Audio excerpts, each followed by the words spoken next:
Will do. All right then, babe. Contra Costa County.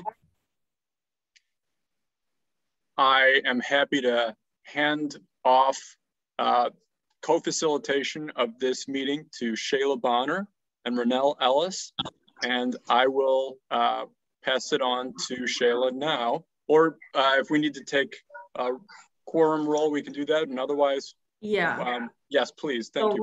Roll call, and then also open up for any public comment. So Jeff Landau. Here. Here. Kiki Williams. Marcus Walton.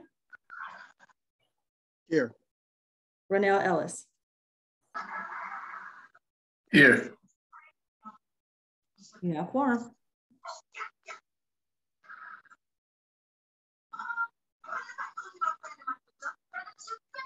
Terrific, and I see that Nicole has added the agenda packet to the chat. And I think the plan is to have folks do their introductions in the chat if they wish to introduce themselves. And calling the meeting to order, I think if I heard right, Patrice, we're taking public comment now? Yes. Yes, so I'll invite that before handing over to Shayla and Renelle. If there's anyone who wishes to make public comment before we begin with the agenda moving forward, please indicate through raising your hand, or if you just want to do that visually, if you don't know how to raise your hand, we can do it that way too. So I invite public comment. And welcome to those who are just joining.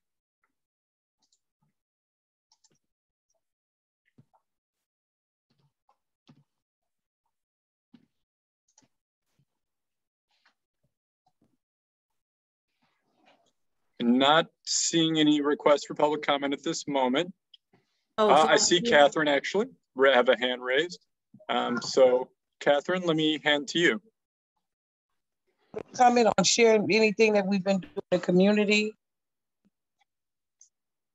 The idea, or at this point, it's to receive public comment on items that are not covered on our agenda, which you're welcome to do. And the plan is also to limit public comment to 3 minutes. I think we'll be just fine with that. But yes, Catherine, I'm inviting you to make public comment if you wish to at this time. Okay, yes, I was a part of the Racial Justice Coalition in the beginning, but I've been out of the loop caring for my son, who was a victim of police brutality in Antioch, California. But I was participating during the jail expansion when we fought against that, and we won that some years ago. But I wanted to just say that we took action. Frank Sterling and some of the Oscar Grant Committee members, February the 8th, we went to the DA's office and we did a little protest there, calling out, you know, the DA promised that she would prosecute the polices, and working on and fighting for now is to get these polices prosecuted, because all of the complaints that I have been putting in for so many years at the Antioch PD department, they did not adhere to them and or answer my complaints. And about a month ago, I had a private investigator to call me on a Sunday and saying that he was hired by Antioch PD to go over the complaints that I had been putting in since 2014 all the way to 2022.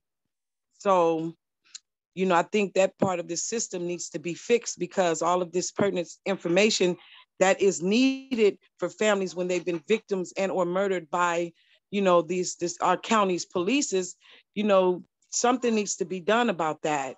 So that's all I wanted to share today. Thank you, Catherine. I appreciate you sharing your public comment. And there are some folks that are perhaps just joining now. And if that's the case, we're at the point in our agenda receiving public comment. And if you have any public comment on items not covered on the agenda, I invite you to either raise your hand now through the feature on Zoom, or you could just do that visually on the video. And once we've received public comment on items not covered on the agenda, then I'll hand off to Shayla and Renell, our facilitators, for the remainder of the meeting. And the link to the agenda, yes, is at the very beginning of this chat thread. And I think we could probably resend on the chat if there you are. Perfect. Thank you, Nicole. So any further public comment?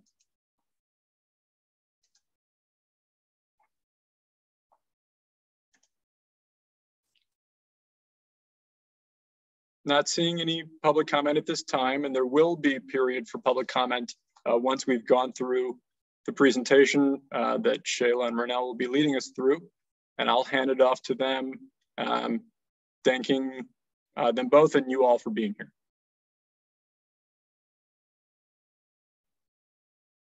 Thanks, Jeff. So my name is Shayla Bonner. Actually hold a seat on the Racial Justice Oversight Body, and I am a member of the Racial Justice Oversight Body Data Subcommittee.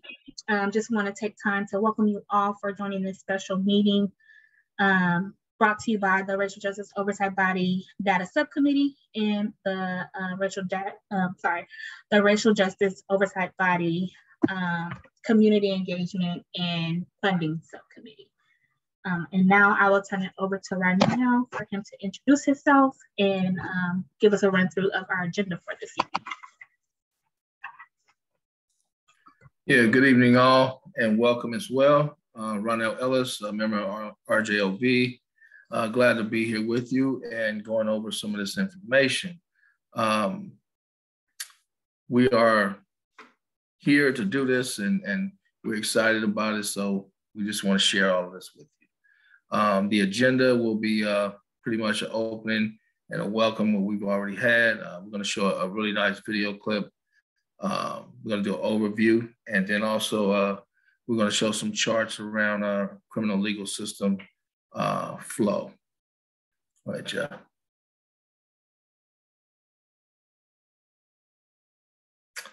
We have some adult data slides. We'll have a discussion. Obviously youth data slides, some more discussion, and then we'll have a closing.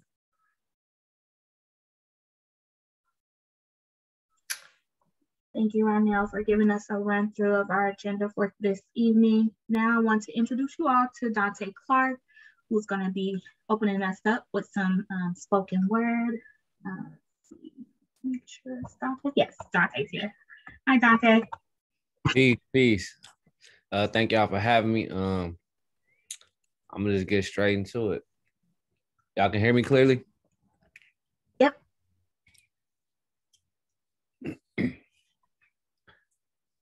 Being born Black, bearing blues by brothers buried beneath bridges, burned bodies belittled before becoming better, beyond broken but believing. Because brotherhood build beautiful bonds, bypassing bullies, brute billy bats, beating blacks, backbone breaking, burdened by balancing books, bullets, bricks, bearing blocks blown by bombs, billowing blues, Billy Blue before back bust, boy cotton brung benefits be barely breathing, between blitz, brought by Babylonians, Baphomets, biopics be blackberries bent below bulky branches. Bruh, life sings me sweet songs. I would love to dance, but I'm afraid of my feet.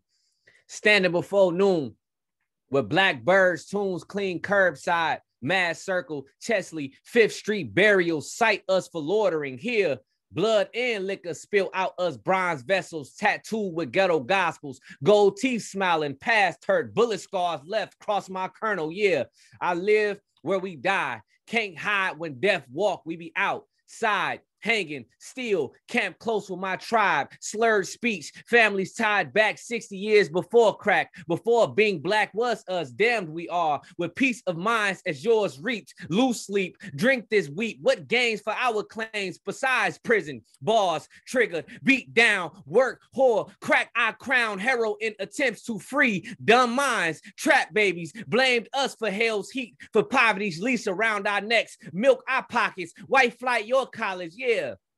Sun rays our sails, bruised fruit, ripe well for jail. They sell sales, free labor still here, somewhere in America. My 2 feet are Nike shoelaced on jaded. Sidewalks a crisscross rhythm where proverbs, scriptures, and psalms to Yah are him printed on my heart. It's patterned to the blues that jazz and auntie shoes. Here, we overstepped last night's news of blood spills where life in its earliest years slips. In cracks and pits of ghetto bellies, hunger cling to rib cage, fifth and Chesley liquor, swallow Hennessy, tears drop on vacant lots. Maybe a rose or two will grow from this asphalt, slanted, clipped petals, crimson dip. Because when thugs cry, blood shed. Yeah, these streets would do that to you. You'll be somewhere in America, folded wide in the pockets of court cases. When white men in black gowns gavel, racist sightings and silence, we sit there, clenched teeth, seep with grief and cry when 12 strangers, all who favor disciples of white God, hang blacks with a life sentence, with prideful stares that tap dance a glance from the abyss of a blue-eyed see, I see, y'all see me as a light sentence. Yeah, yes you do. That's what I heard. I heard my skin, my nose, my sis, my bros, you count as your foes, a byword, like black.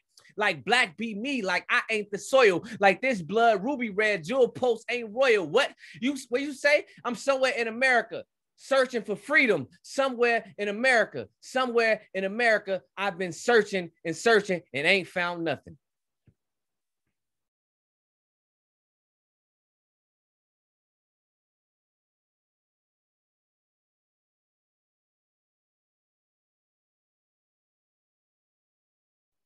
Thank you.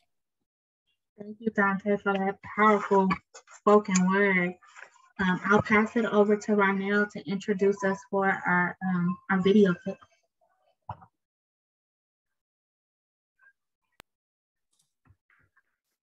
Yeah, once again, glad to be here. This is a very interesting clip about, you know, kind of like what we would consider more pettier crimes, you know, no misdemeanor, you know, but it's interesting how this develops. You know, everything snowballs. So we want you to take a look at this clip, have some patience with it, and we'll look at it from the other side. Go ahead.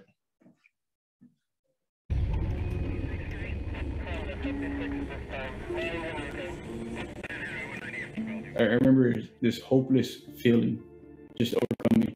I couldn't take care of my family. The biggest misconception about misdemeanors is that they are minor. The full consequences of getting a misdemeanor can be astronomical. It hurt me for 10 years, and it completely disrupted my life. And I have been trying to figure out how to get my life back on track.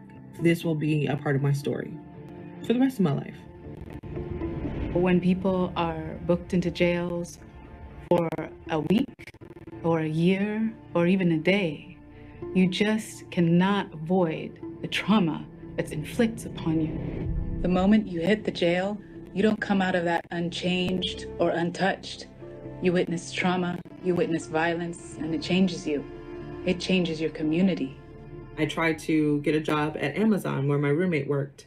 I called to Walmart and I called to several other retail stores. I got turned away because I had a misdemeanor charge for theft. Not enough people talk about what it means to have a misdemeanor on your record. It can determine the kind of job that you get, to the kind of housing that you can qualify for, to the kind of schools that you can go to. A lot of people are harmed for life because of the smallest infractions. They're being rendered homeless. They're going without food, without medication. Their children are suffering. Due to misdemeanors, I lost my housing. Shortly after that, I lost my vehicle, which led to me losing my job. And it was just one thing after another, like kicks to the face. I had full custody of my children. They had to get to school. We had to sleep in the car, waking up at like 4 in the morning, getting to a laundromat to make sure that they have clean school uniforms. I had worked so hard, and all of that was ruined by one charge. One misdemeanor ruined my ability to get even just basic work.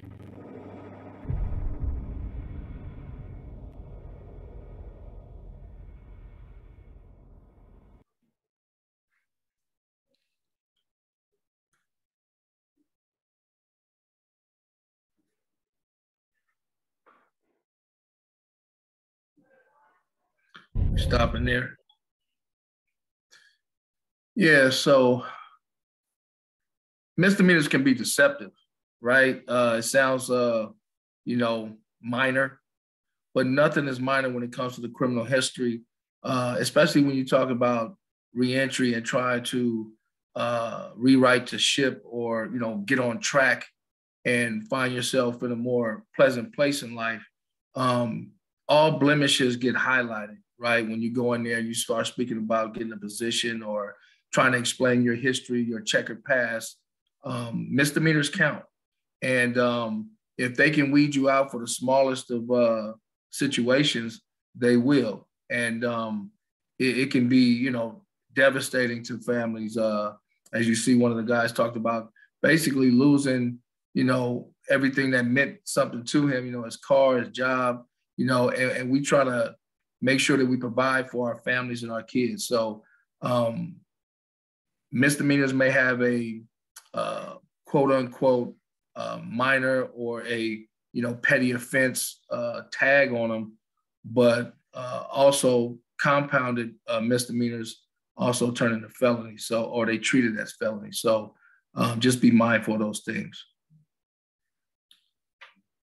The criminal justice flow chart we're taking a look at right now. It starts from arrest and pretty much goes through the process of, arraignment in court, going in front of a judge and, pretty elementary stuff here. But we just want to, picture that and capture that part of it. Go ahead, Jeff.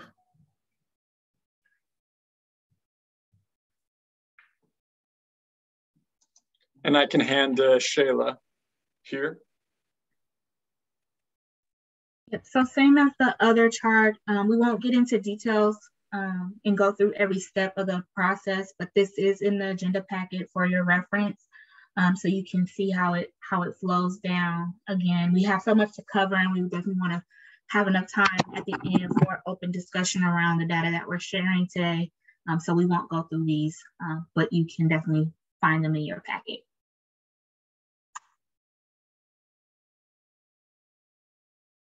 All right.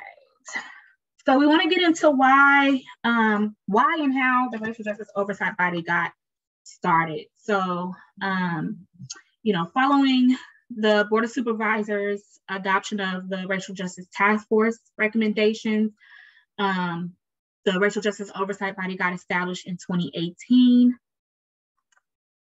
Go to the next slide. And then the Racial Justice Task Force met monthly between April 2017 and June 2018. They took a look at the local justice system, the data, and assessed the practices for addressing racial disparities in our county. And then after the review and the assessment, they were able to put together findings of racial disparities across the local justice system and presented those findings to the Board of Supervisors in July of 2018.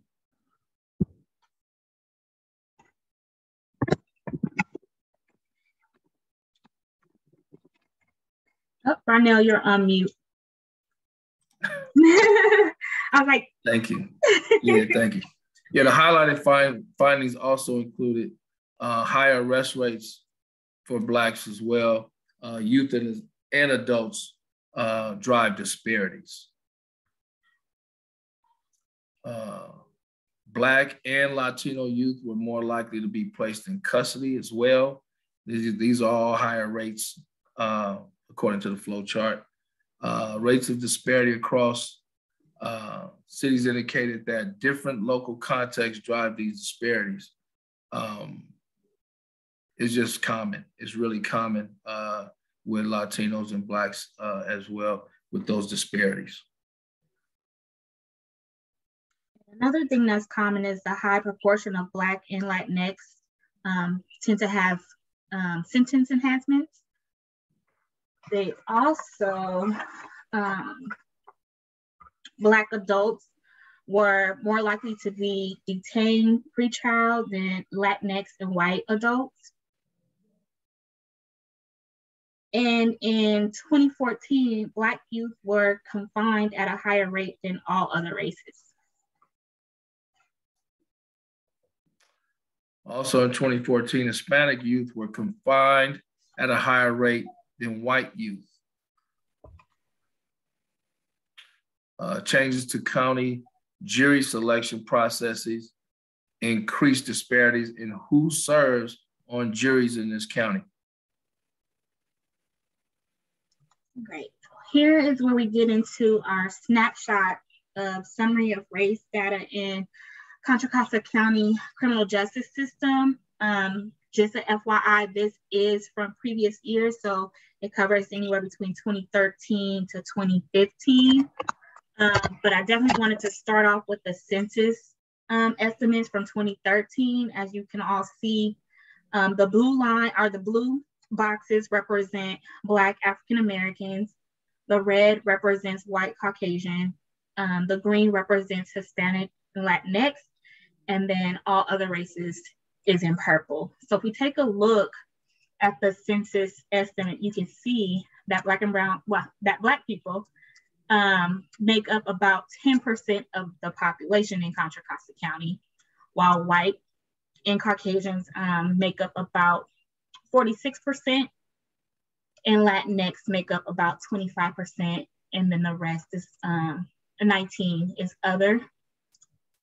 If you take a look at the criminal cases, fiscal year 2010, 2011 till fiscal year 2013, 2014, you can see that 26% of those criminal cases are African American and Black, 41% is white, 22% is Hispanic, and then 11% is other. So you can already see the disproportion, right? And then if you take a look at pretrial, and this data covers March 2014 to July 2015, Blacks make up 40% of that. Whites make up 34%, Latinx 20%, and then all other is 6%. So if you take the combination of both Black and brown people, we make about 60% of that, those who go to pretrial.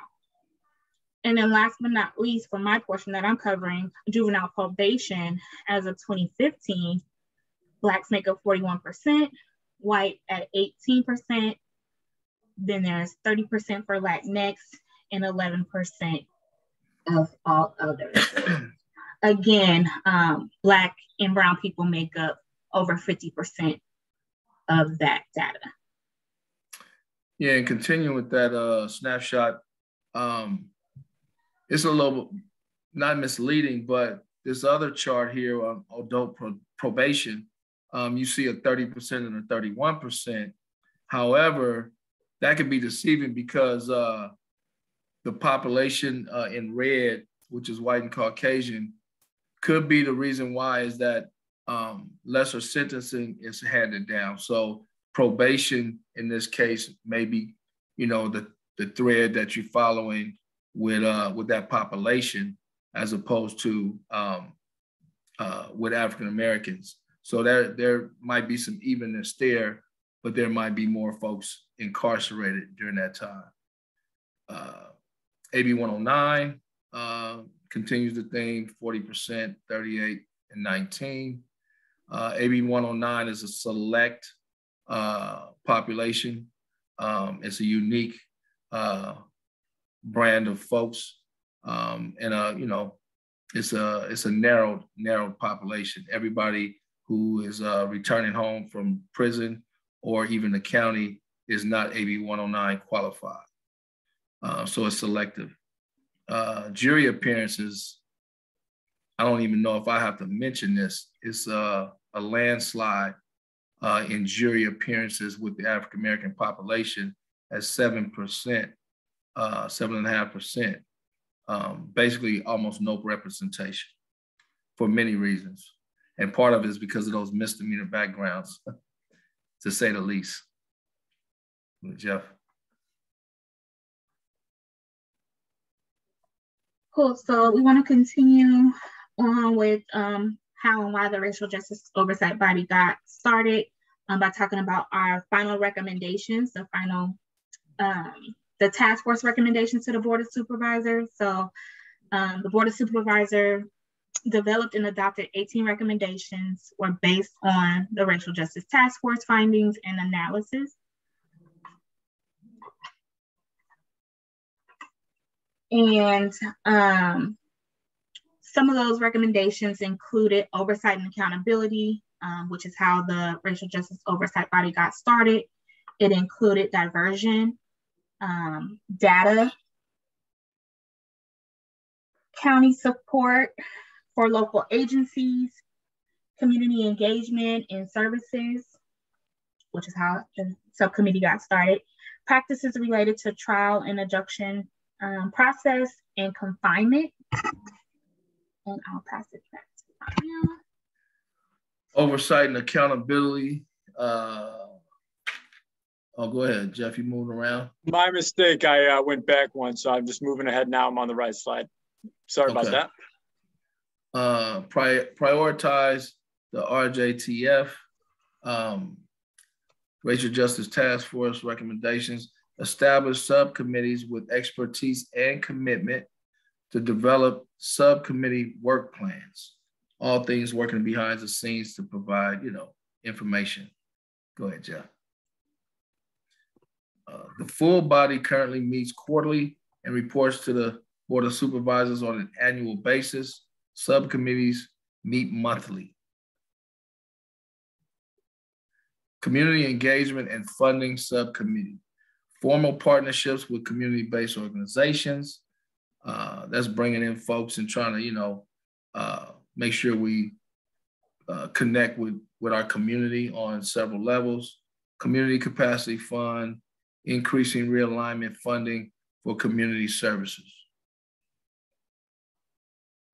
Data subcommittee, improve data collection within the justice system. And that's important because there is almost a non-history of putting this information out to the public in this county. So we want to be transparent and try to get as much information to the public as possible.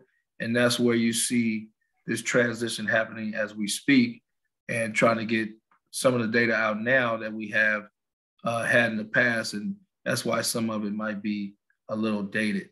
And so we're trying to get that all up to speed for our public.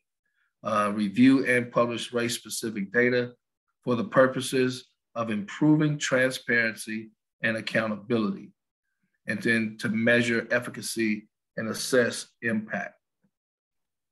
Shayla.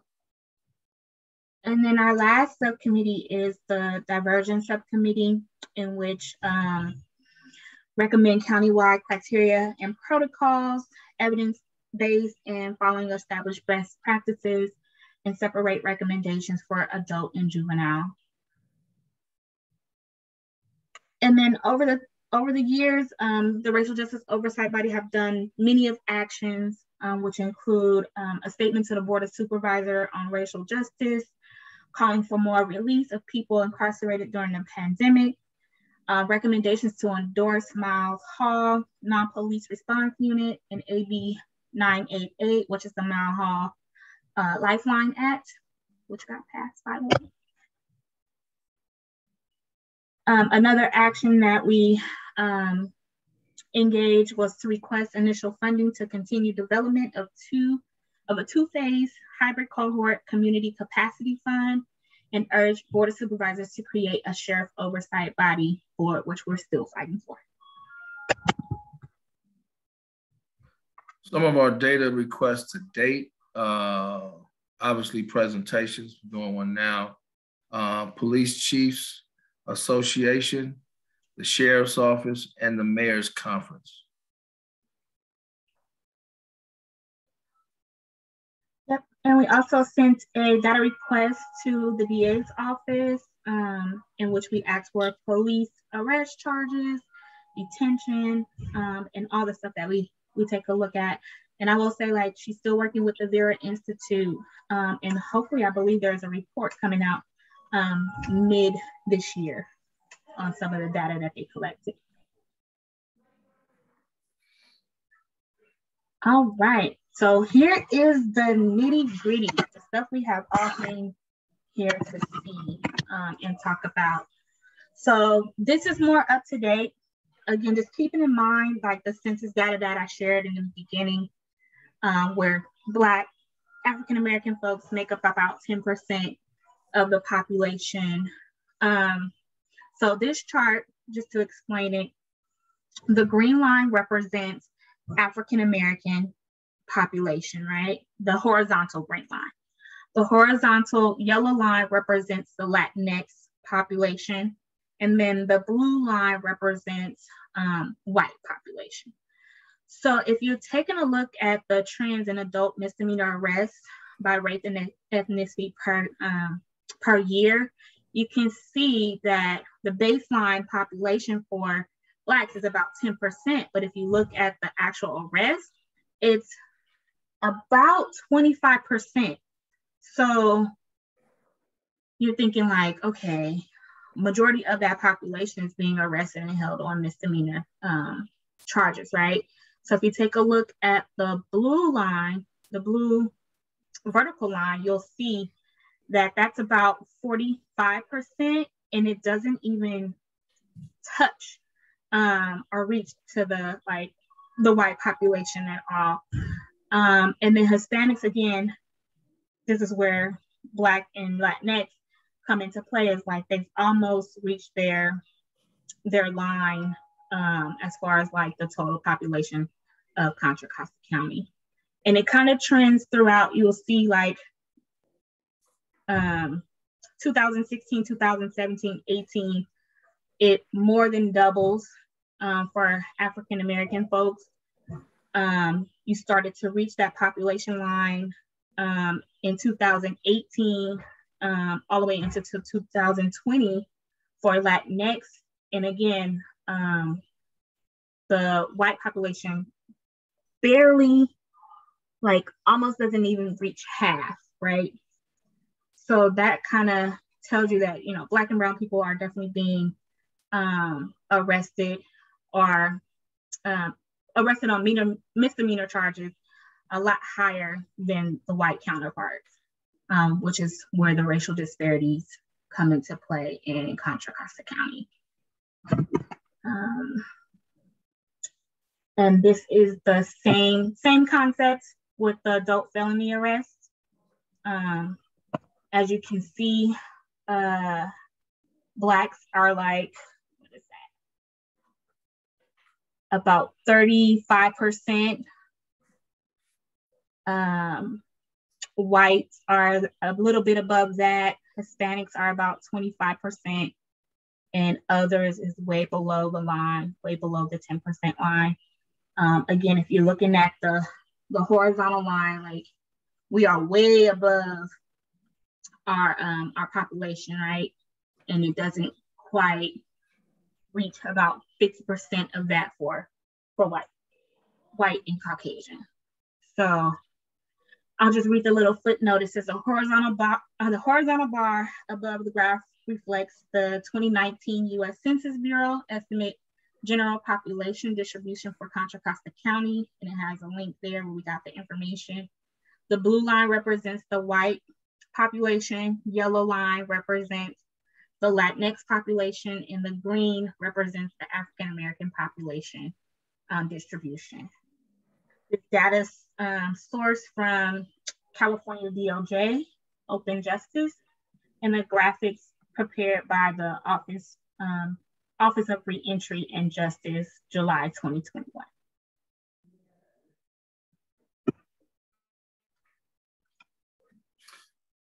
So, collective thinking. What are your major takeaways from the data and questioning, picking your brain about what you've seen? Did anything about the data surprise yourself? And what questions do you have based on the data? This is the collective thinking we're charging folks to do.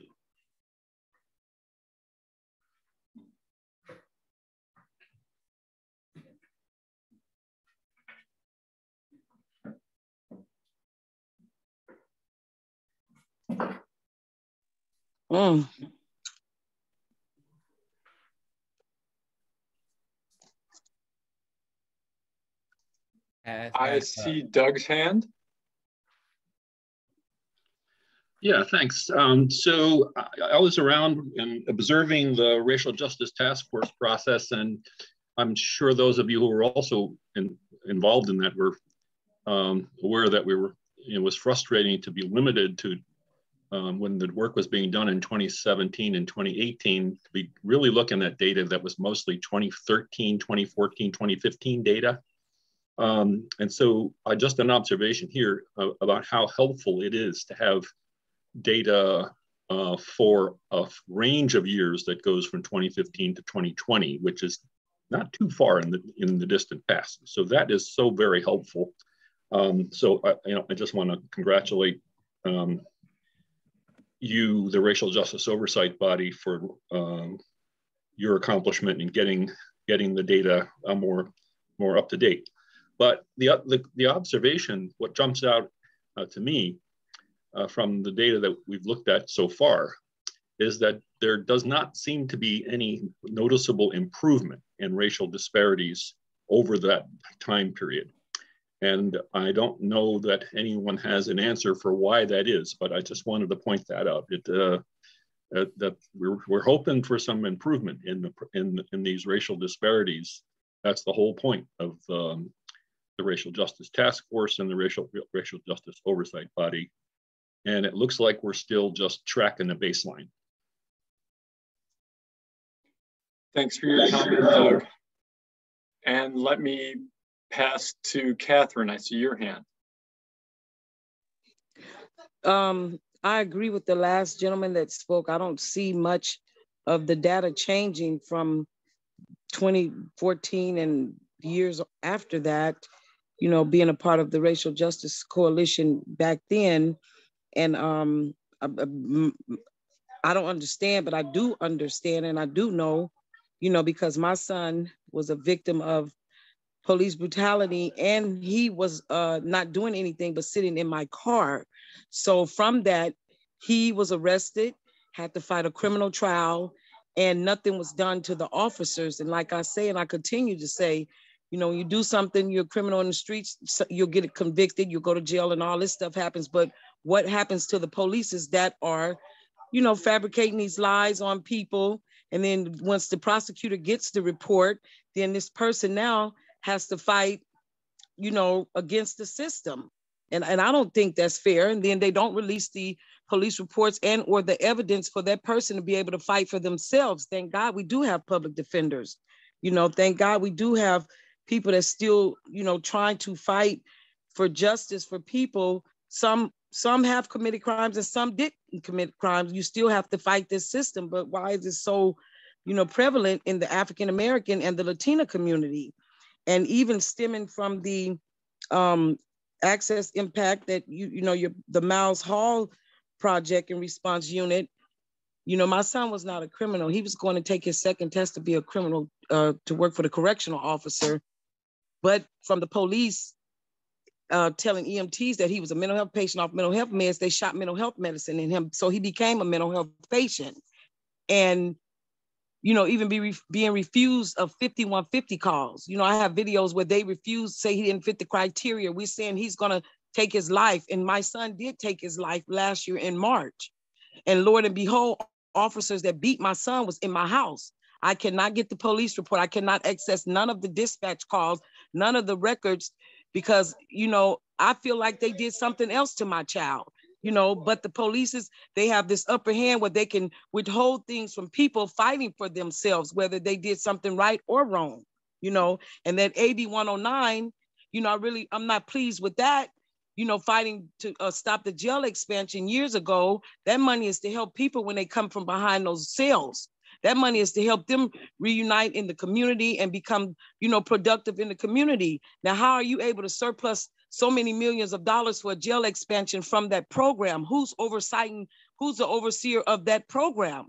I mean, I'm just now jumping back in, but the statistics, it's just seem like it's still a repeated course.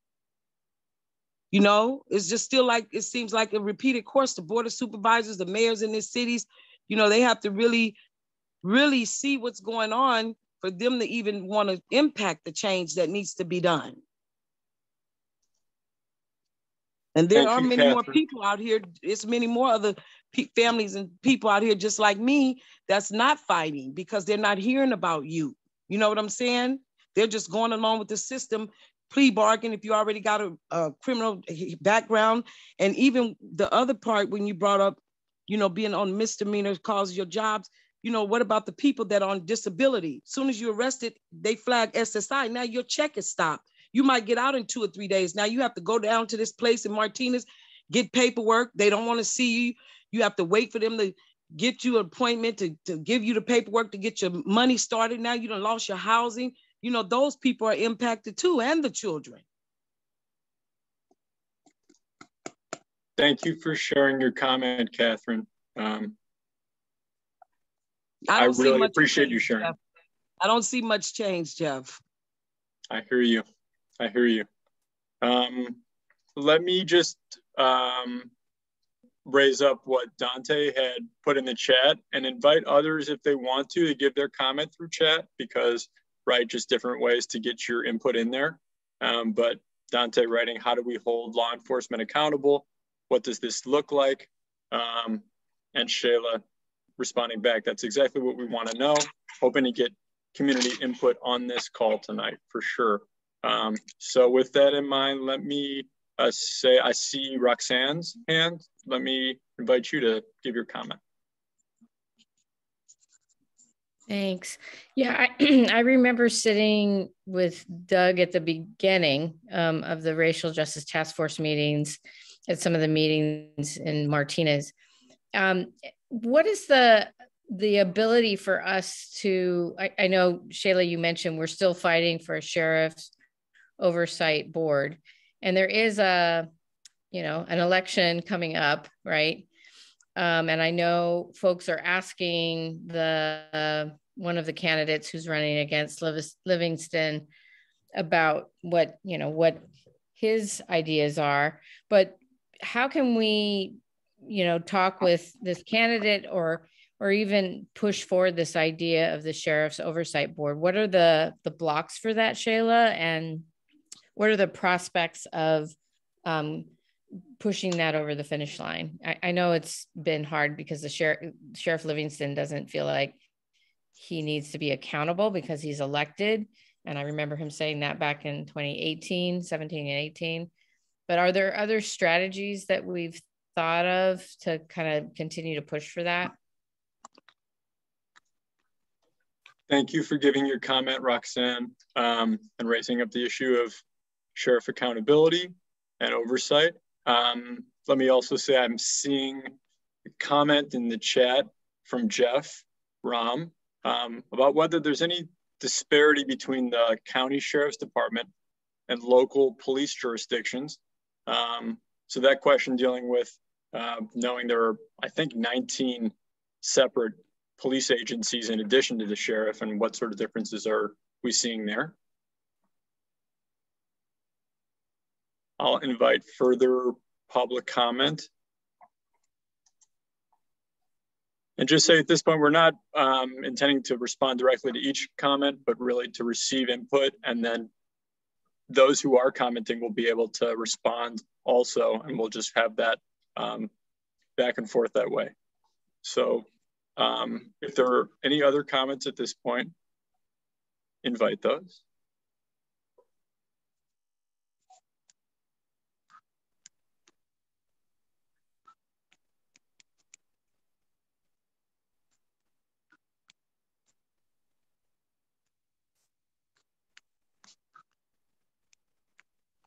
All right, giving that moment, we're not completed with the presentation. There's some more data we'll still go through and are now going to be transitioning to juvenile data that we can share, and there will be further opportunity for public comment.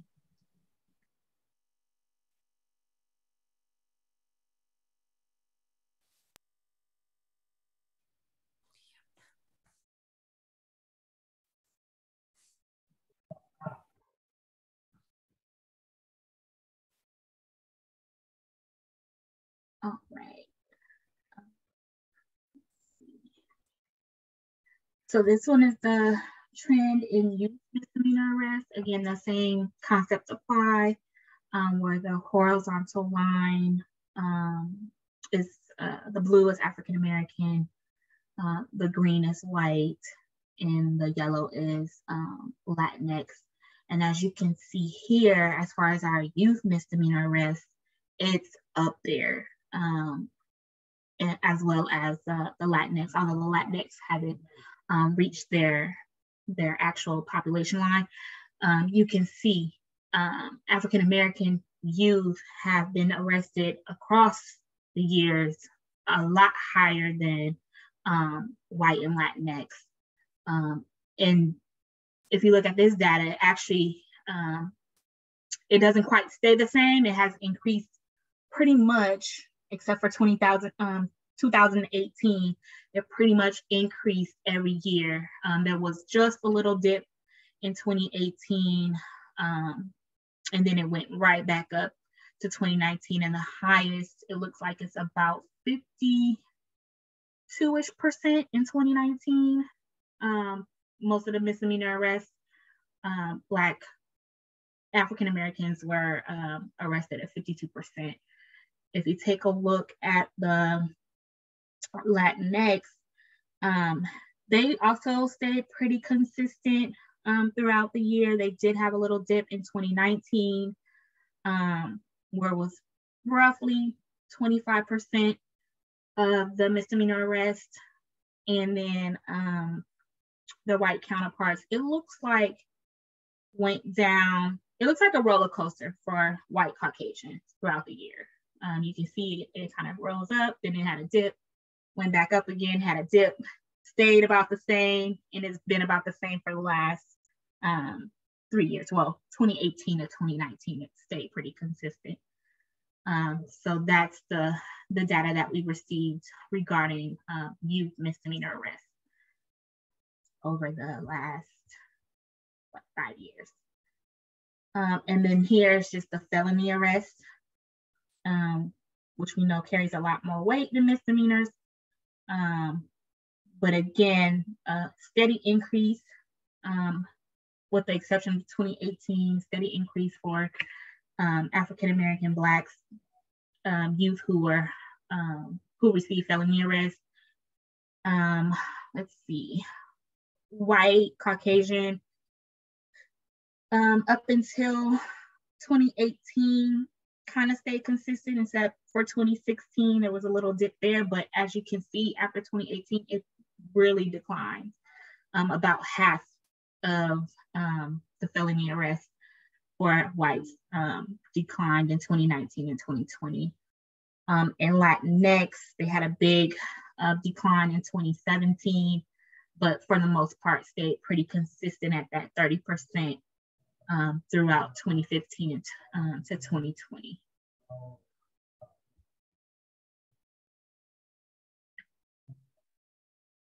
So again, we want to just open it up and think collectively. And as Jeff stated, like, we're taking public comment. We can't directly respond to the questions, but we are taking public comment. and want to know what are some of your major takeaways from this data. Again, this is our youth data. Did anything about the data surprise you? And what questions do you have based on the data that you just seen regarding the youth? This is Dante speaking. What I've noticed is from misdemeanor to felony,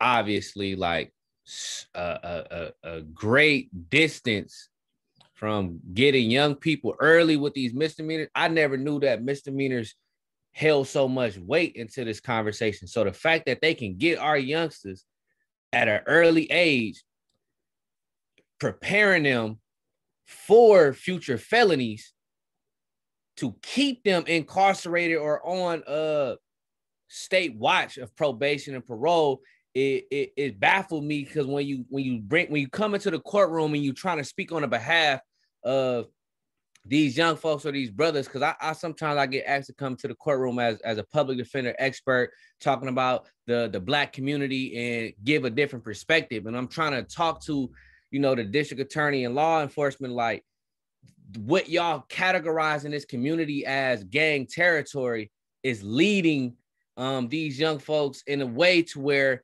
they are looking at gang enhancements. And if they don't cop out to this deal, then they are looking to 15 years of life. And these are 16-year-old kids, where it's like, you know what I'm saying? But I'm seeing other kids get caught with the same thing. I'm just curious as to how do those pre-trials and those conversations go that is starkly different from these misdemeanors and us getting these felonies. I'm just curious as to how does that proceeding happen, and where what's the protocol to that? That's mind-boggling to me to see that by the time we get to the felonies, we only make up 9%, and we at like 65, 80, 90% of the ones that's getting incarcerated with felonies. That is crazy to me. But that's not a question. That's kind of like a miniature rant, but I'm just mind blown by that. I'm really pissed off, but you feel me? I'm trying to process all this data. Thank you, Dante. Appreciate your comment, and we're taking down notes of all this. This is recorded also so that we can capture the concerns and questions. So thank you for sharing your comment. Jeff, I want to say more, but please run out. Yes. Yeah, I just wanted to add too, from those slides, make sure we capture and, be advised that the misdemeanor concept is also an access point with youth, with adults, that you can engage as a police officer with folks for a minor reason that will eventually, hopefully, for that officer to lead towards a felony conviction. So you can say it's a minor deal, but really they're fishing for a more heftier catch, right? So the misdemeanor is just used as a tool going in. And if you really don't find anything, then you always have the fallback of the misdemeanor anyway. So the misdemeanor and the high levels of those rates and those statistics is really how an officer can engage in an arrest mode, or even to approach a person, because you have to have probable cause, supposedly, right? And therefore, you can pick from a ton of misdemeanors, right? So the misdemeanor concept is also to try to at least go up and have a reason and a justification for stopping or engaging in contact with a person too. So be mindful of that. That's where it all starts, at the misdemeanor level. Thanks, Ronell. I'm seeing Catherine's hand, and on this new section, I invite you to give comment on the juvenile data. Well, I was just looking at the data and, just thinking about the convictions when they commit a crime, misdemeanor, whether it's a misdemeanor or a felony. Were any of these like new charges or charges, did they have priors, or was on pre-court probation or violated or something like that from the misdemeanor to jump for a felony, with these youths anyway? And then, you know, because a lot of times once you have a misdemeanor, you come in contact with the courts. I don't know how severe it, you know, the situations are. Then some of them might go on court probation or diversion, whatever the programs they put them on. Soon as you don't comply with that, now you're back in there, and then it could jump back up to a felony for not complying. So I'm wondering, you know, how many of those cases were, you know, in that area? And two, we were in the corona, we were in the lockdown. So I'm wondering too, what was all of this contact? You know, when I look at the Antioch PD, you know, monthly arrests and different things like that, somebody's jaywalking or riding a bike without a helmet, or, you know, we picked him up because he was on a bike without a helmet, and now we got him, he got paraphernalia in his pocket. The probable cause to search this person. So all of these felonies, you know, I'm wondering, what did the police violate? That's what I'm thinking. The African Americans up that high? We don't just call the police. And I mean, I would like to investigate the crimes during that time. What were the crimes that created this hike, you know, in these arrests and convictions? Thank you again for your comment, Catherine. Collecting all this information and these responses help inform us moving forward and what the priorities are and how we move. So that said, I want to invite any other comment that folks have before we move to, we're near the end of the information that we would present to you, and still have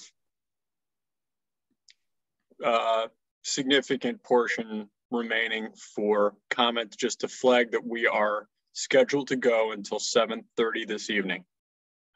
So I see Dante's hand. It's just, I don't really know much about the courtrooms and how everything works. I'm still just learning this. It's kind of like a foreign language to me, but at the same time, I always just had this curiosity, especially since seeing the data that says that we the ones that make up, you feel me, a stark number that appears in court, but we're like less than 6% that appear on the jury. And so I'm curious as to how can we fight for more people that is really a community of our peers to be allowed into the courtroom as jury. That's one. And then two, how can we get people who are involved in community to be more present as the jury pool? You feel me? Because I feel like if you are not involved within the Black community in any capacity, you are not qualified to give your opinion based on whatever it is law enforcement or the district attorney is presenting as evidence that this person is or is not a threat to the environment. You feel me? Because I feel like whoever is on the jury should have some type of insight or work within the organization that can offer support. You feel me? So how can we get that to be like a standard, or to change that whole dynamic of like, all right, how can we get more community-based programmers or executive directors from like the Rise Center or people that work with youth to be on the jury pool, who can give an assessment and then offer some type of, dang, this person is up in here for petty theft. Well, we got an intern program that we are offering that, you feel me? I feel like instead of sentencing him for this, he could come and work with us and we can get him, man, $150 a week. You feel me? I feel like we should, how can we fight for that move? And I feel like that could be another way to integrate like community-based programming and organizing into the courtroom system that can deter some of these youngsters being misunderstood and misrepresented by a jury and frankly lying ass law enforcement. You feel me? That's just like my comment and my thought. I've been thinking about that for a couple of years, but I'm raising that question now. Like, how do we get community-based organizers on the jury pool to have a perspective or some input on how they can support these young brothers, especially in this misdemeanor phase? You feel me? Thank you, Dante, for your comment. I know I'm itching to respond to so many of these things, and I think plan maybe is that we would take 10 minutes near the end to try to respond as some of our subcommittee members to the things that we've heard. So powerful comment. And let me just lift up what I saw in the comment in the chat. Jeff is saying the answer, definitely the information we need to be bringing out about lack of access to community in the juries and in the courts altogether. Disqualification coming from the way that the system is set up. The comment from Ronell and Manuel saying that this is the truth. The ability to afford jury duty, the time for that, and who's able to have the privilege of being able to do that. Have to use Jury Watch. Okay, so lifting up some of that that's in the chat, I see a hand raised from Doug. I'll invite you, Doug, to give your comment. Yes, thanks. I just wanted to comment on the way the data is being presented. I think it's very useful to present it in this way, but as a point of clarification, I wanted to point out that the data, when displayed this way, say nothing at all about the rate of felony. Well, for instance, the one on youth felony arrests says nothing about the rate of youth felony arrests, the overall rate of youth felony arrests from year to year. That you'd have to look at data displayed in a different way. What I believe is being shown in these plots is for a specific year, like 2018, as an example, of those people arrested in that year, 50% were Black, 30% were Latinx, and 20% were white and other. So it just says of the number of people arrested in any given year, what is the racial mix? That's what this type of plot looks like. And of course, you need to plot, you need to look at the data in other ways to understand what's going on with overall arrest rates and things like that.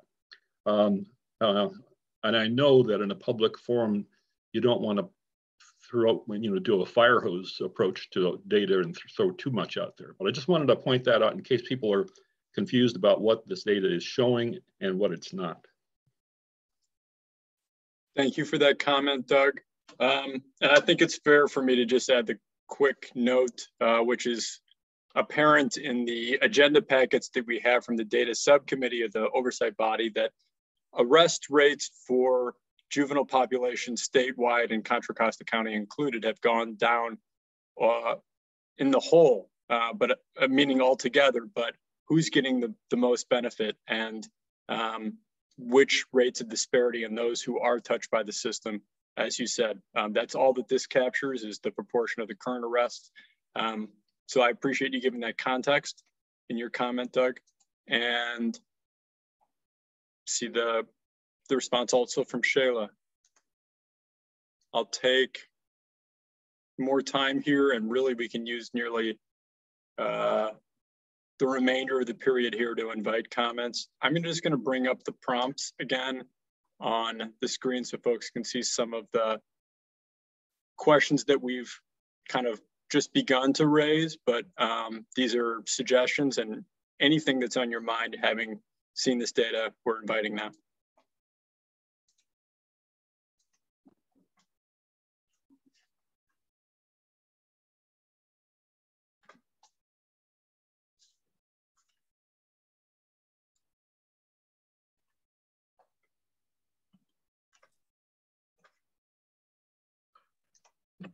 Yeah, Jeff, you waiting on me?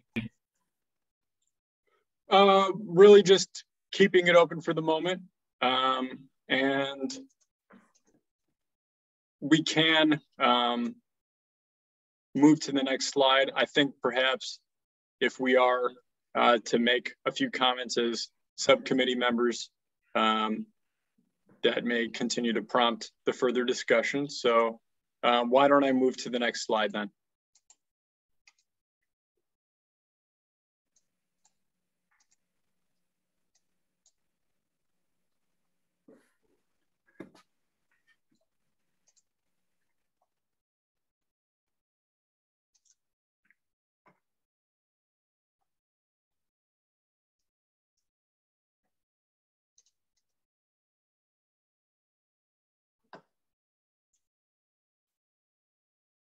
All right, I think we're there in transition. We are going to take the time at the very, very end to let you know about 2 spots that are currently open on the oversight body, and there's going to be a process for individuals to put their names forward and participate. So this is another chance to know a little bit more about that. And seeing in the chat,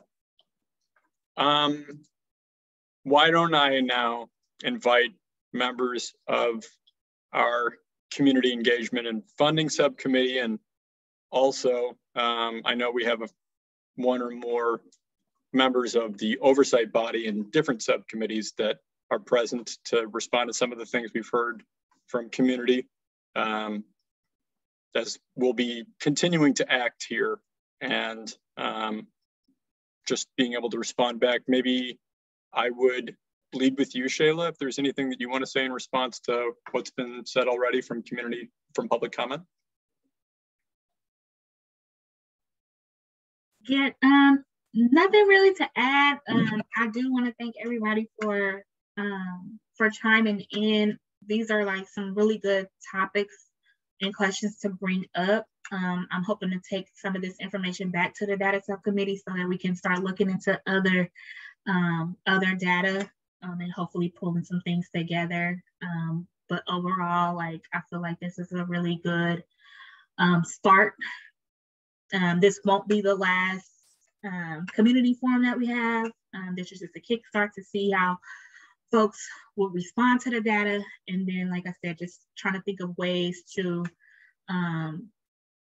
really, like folks were saying, hold the powers that be accountable, and really address these racial disparities in our county. So looking forward to some solutions, not just like using this data, seeing this data and talking about it, but actually putting some things into action where we could really decrease the racial disparities in Contra Costa County. And I'll leave it at that.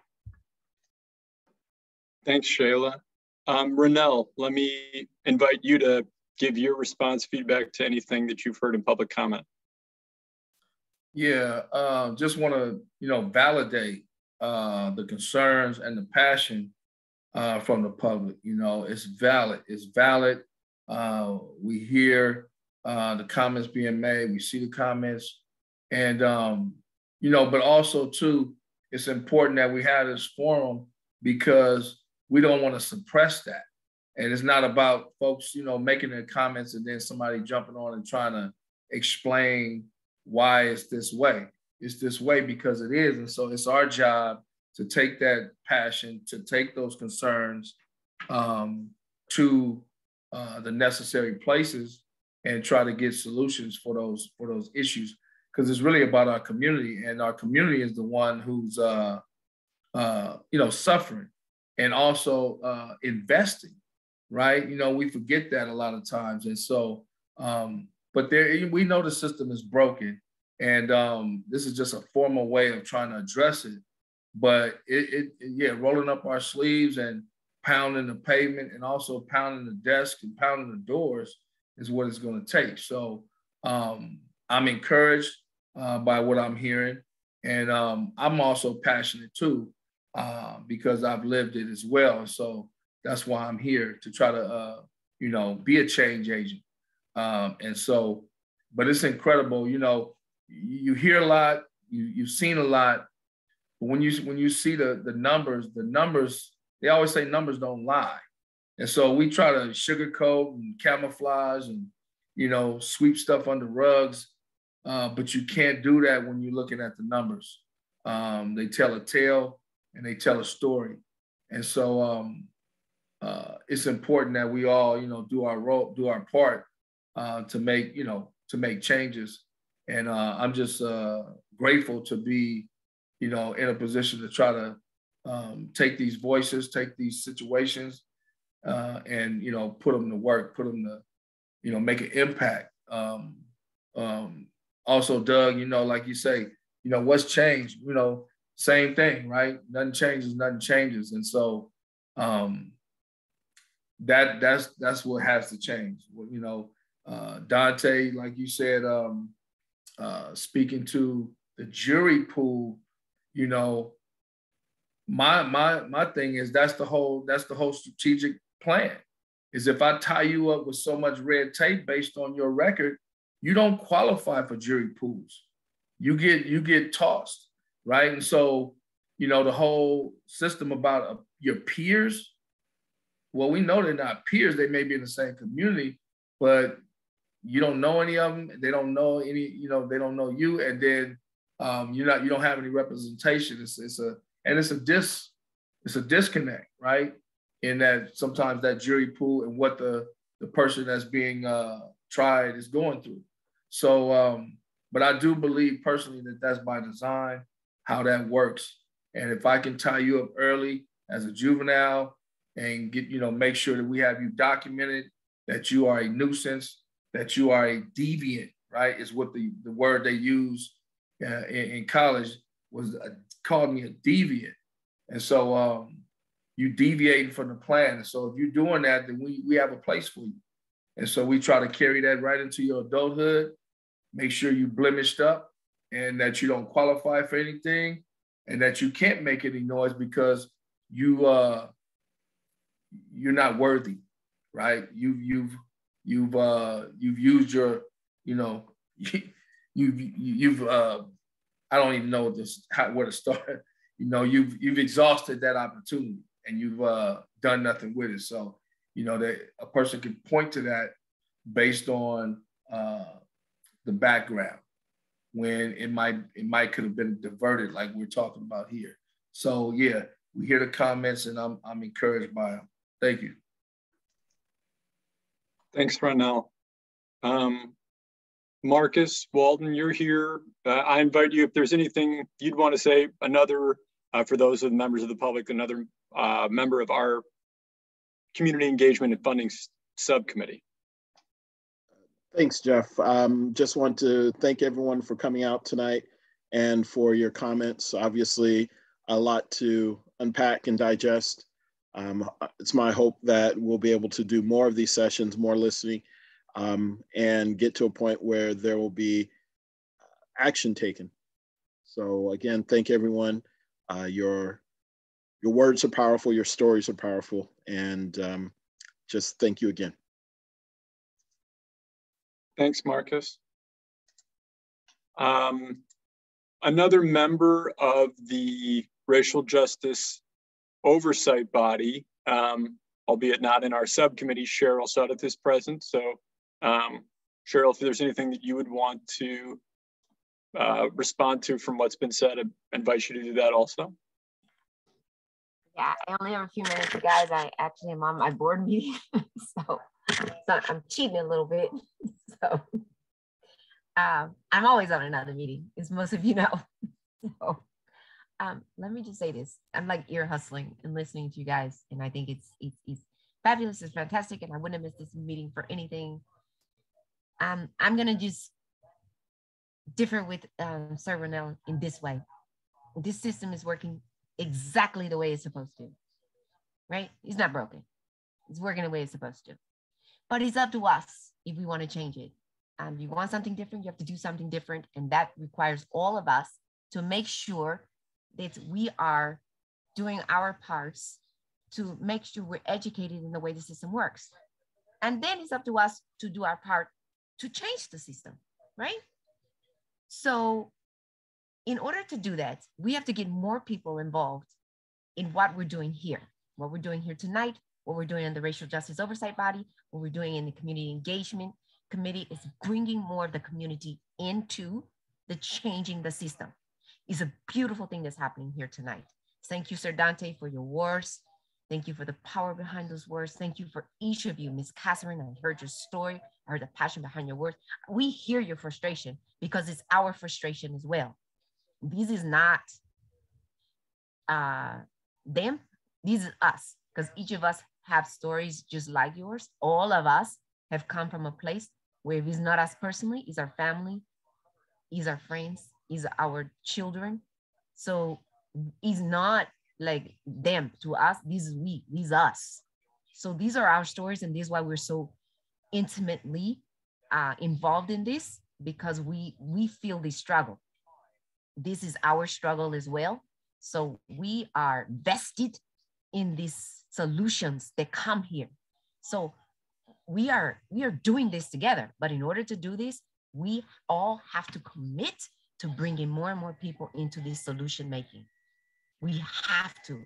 Don't leave here tonight and just take this information and hold on to it. You leave here with some kind of commitment to tell other people, tell 5, 10, 15 other people about this community engagement. Tell them what happened here tonight. Tell them what it touched you. Tell them about the misdemeanors movie. We're going to show this full movie. I've been showing it with our ACLU group. But if you don't do something with the knowledge that you've gained tonight, if you don't do something about the stories that you heard tonight, it will die here. And then we start all over. And we can't keep starting all over. We have to move forward. We have to move forward. Telling stories doesn't mean anything if we don't learn something from it. We can't keep saying, why is this happening to me? We have to say, what do I learn from it? And what can I do with the lessons that I've learned? How can I change a system if I don't get involved in the system? We have to have more of us in the inside of this to change the system. More of us with lived experiences, more of us with a pain and do something to change that pain. One of the people I admire the most is Miles Hall's mother, Tawn. Tawn took the pain of the loss of her child and she made it into something beautiful because she's changing laws. She's changing the world with that pain. And I ask you to do the same thing. Change your pain, change your frustration, change what you don't like, and let's make it something beautiful, you guys. We can change this. We can change it, but we have to be willing. We have to be willing to put in the work. They put in the work against us, so we can put in the work for us. That's all I have to say. I got to get back to my meeting. Thank you, Cheryl. Big blessings to all of you. Thank you so much. Thank you for sharing your words. I'll take a moment as another member of the subcommittee to give brief response to some of the things that have been said. And I am moved by, motivated by the things that have been said here. I'm hearing kind of themes, and one of the most recurring is that not enough, not much has changed, and dissatisfaction with the status quo. And I think, you know, Dante, you brought up so many vital questions and points, as did others. But what does accountability look like? I think from my vantage point, part of it is getting closer to the truth, right? So getting the real info out there to respond to, are things better? That's not how it has been. We see these numbers and showing that the problems are still there, if not getting worse in some ways. And then taking that truth, right, and leading to decision making. So absolutely the questions of how do these decisions get made, who gets the felony, who gets the deal, how does all that happen, and the background in that, and who gets to decide who's convicted and in the room. These things are vital, and I think if we can try to get some power in where the money goes, right, in response to what's needed in truth, and then also who gets to decide what happens, those would be real changes if we can make them happen and keep our eyes on that. And I feel like just reminding context to everyone that this oversight body that we're sitting as a subcommittee only have so much power. I think it's important that we do speak, and even just speaking the truth out loud in a public space is important and has power, but also remembering that we make these recommendations and ultimately it's the Board of Supervisors who have the power to decide where the money goes and what the policies are in so many of these things. So this leads to those next actions, those who have more power than we do, and this informs what they do, and it informs how we continue to push our elected leaders and our county leaders, agency, department heads to do the things that community's calling for. So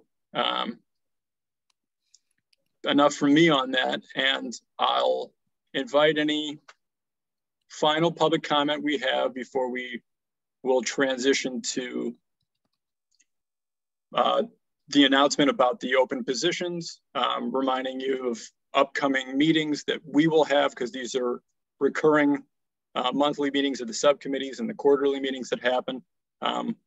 Hold us accountable as this moves forward.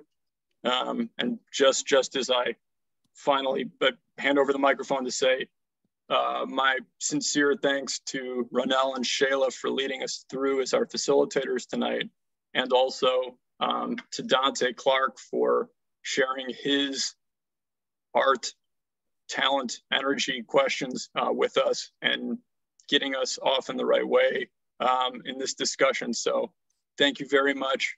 And I'll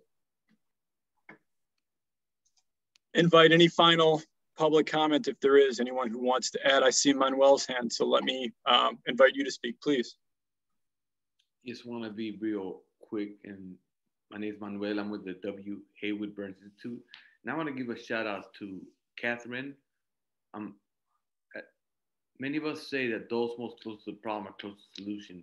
When you lost a loved one to colonialism, to imperialism, to violence, whether state violence or suicide, I believe suicide can be a form of state violence, but it might be disregarded. I want to acknowledge that, and it's important because you could have not joined this meeting, and the fact that you're sharing your, not only your wisdom and insight, but your perspective is important. And also Dante for bringing us the fire that's needed, and everybody that contributed. I think it's important for us to be able to figure out what do we do moving forward to reimagine a system that cares about people, that puts people over profit, people over policies, people over practices. And I appreciate this forum, and I look forward to supporting folks from Contra Costa County as my capacity as a consultant with the W. Haywood Burns Institute. Thank you. Thank you, Manuel. And as you do give that comment, I want to take another moment to say my appreciation for Haywood Burns Institute and Chris James in particular for being an important part of our facilitation of our subcommittee meetings and this work moving forward. And as well, Office of Reentry and Justice has been an important partner in making sure that we get this information out to public and facilitating our action here. So thank you, Manuel, for your comment.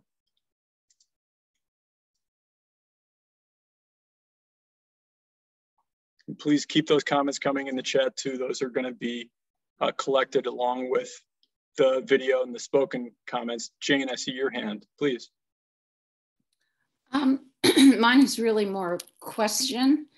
With all due respect to everyone who's here, many of who've been very powerful, it is a disappointing number. And I'm looking at the participants here, and a number of us have been working to get, first of all, to get the task force to move on.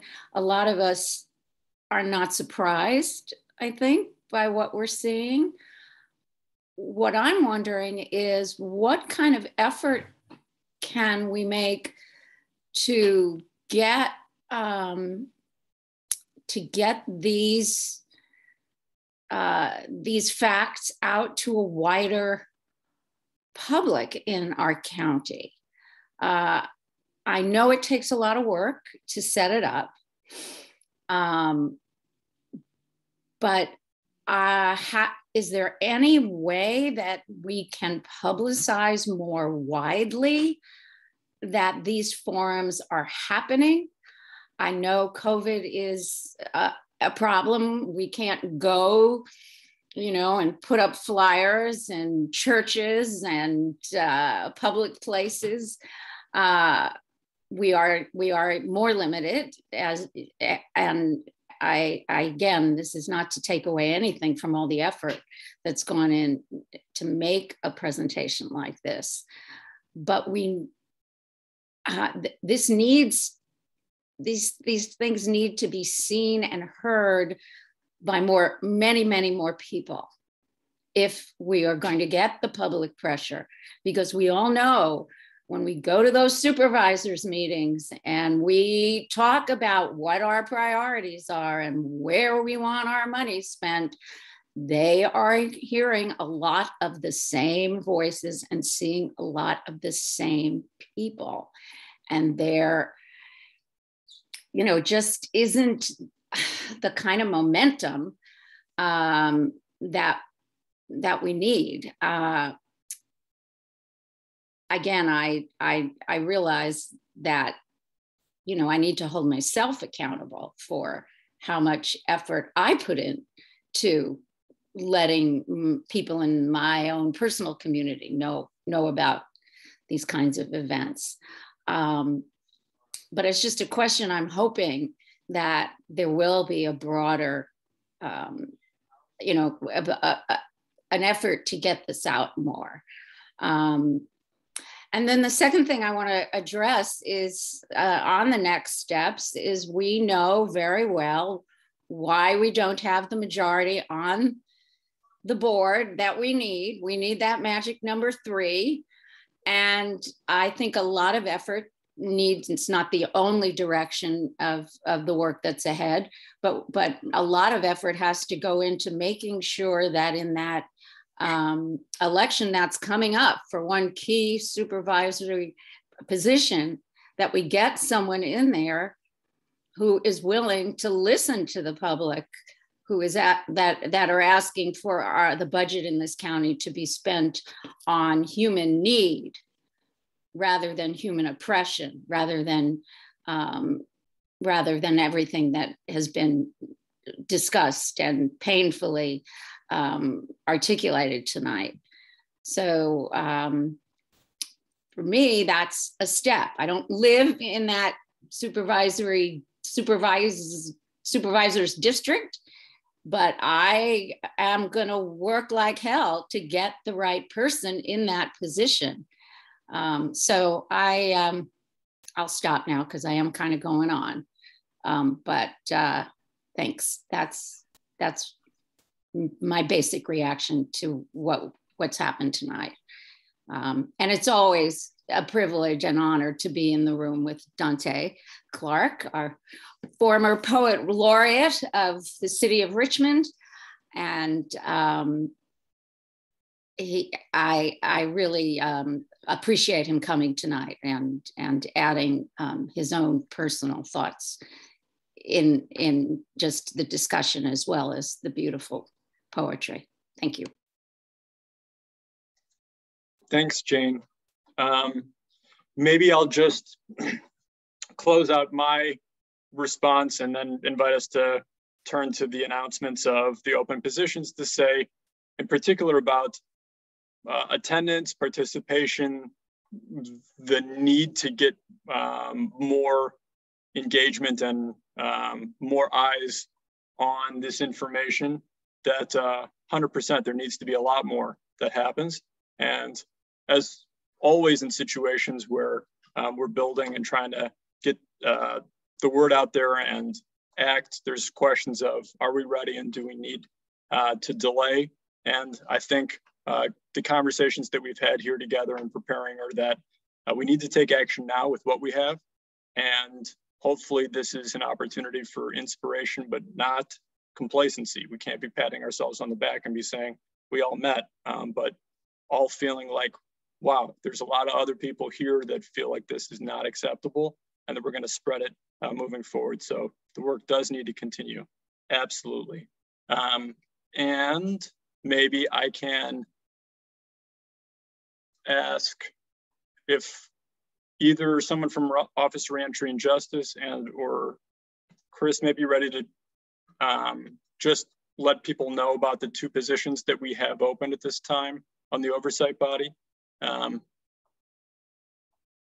if not, I don't want to unfairly put that on anyone to respond to, but I know I can say that there are 2 positions that are going to be open to the public, and it is essential that we have full representation from members of the community, and that's going to mean more people applying and aware of it so that we can capture, and like many have been saying, have community making the decisions, people who have the life experience to talk about it. we're at the very, very brink of 7:30. So I'll say without, perfect, thank you, Nicole, for adding in the chat. You're seeing that. Community-based organization representatives. So yeah, if you're feeling like, do I need to be, Catherine, I see your message and I can follow up with you about having the positions that are there, but these are community spots. So it's not, we're not looking for agency heads here. We're looking for people who have the interest, the content knowledge, and the energy, the commitment to do the work. So if you're here right now, you're probably a long way toward those things. And I'll give my thanks to everyone. We're at 7:30. I respect your time and your energy. Again, my thanks to our co-facilitators, to our special guest Dante, and everyone here. So join us for our next meetings. You'll find us online. Look forward to talking to you all soon and taking action in Contra Costa for racial justice. We're all here for that.